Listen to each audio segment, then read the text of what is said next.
তাহিরপুরে শহীদ জিয়া স্মৃতি ফুটবল টুর্নামেন্টের ফাইনাল সম্পন্ন। চ্যাম্পিয়ন রজনী লাইন আলোকিত একাডেমি, করব কাজ, গর্ব দেশ বা সবার আগে বাংলাদেশ, এই দীপ্ত স্লোগানকে সামনে রেখে সুনামগঞ্জের তাহিরপুর উপজেলার ঐতিহ্যবাহী বাদাঘাট পাবলিক উচ্চ বিদ্যালয় মাঠে অত্যন্ত জাঁকজমকপূর্ণ পরিবেশে অনুষ্ঠিত হয়ে গেল শহীদ জিয়া স্মৃতি ফুটবল টুর্নামেন্টের গ্র্যান্ড ফাইনাল ম্যাচ ও পুরস্কার বিতরণী অনুষ্ঠান। শনিবার ২০ জুন তাহিরপুর উপজেলা ফুটবল অ্যাসোসিয়েশনের আয়োজনে এই চূড়ান্ত খেলাটি সম্পন্ন হয়। মাঠের তীব্র প্রতিদ্বন্দ্বিতাপূর্ণ ফাইনালে মুখোমুখি হয়েছিল সুফিয়ান একাডেমি, বাদাঘাট সবজি বাজার এবং রজনী লাইন আলোকিত একাডেমি। টানটান উত্তেজনার এই ম্যাচে সুফিয়ান একাডেমিকে ১-০ গোলের ব্যবধানে পরাজিত করে চ্যাম্পিয়ন হওয়ার গৌরব অর্জন করে রজনী লাইন আলোকিত একাডেমি।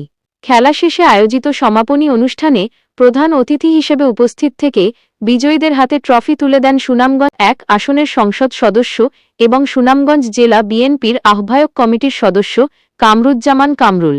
এই সময় মাঠে আরও উপস্থিত ছিলেন তাহিরপুর উপজেলা বিএনপির সিনিয়র নেতৃবৃন্দ, টুর্নামেন্ট পরিচালনা ও আয়োজক কমিটির সদস্যবৃন্দ এবং স্থানীয় ক্রীড়ামোদী হাজারো দর্শক।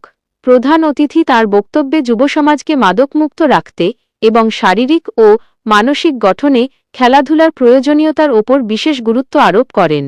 পরিশেষে চ্যাম্পিয়ন ও রানার্স আপ দলের মাঝে জমকালো পুরস্কার বিতরণের মধ্য দিয়ে টুর্নামেন্টের সফল সমাপ্তি ঘটে।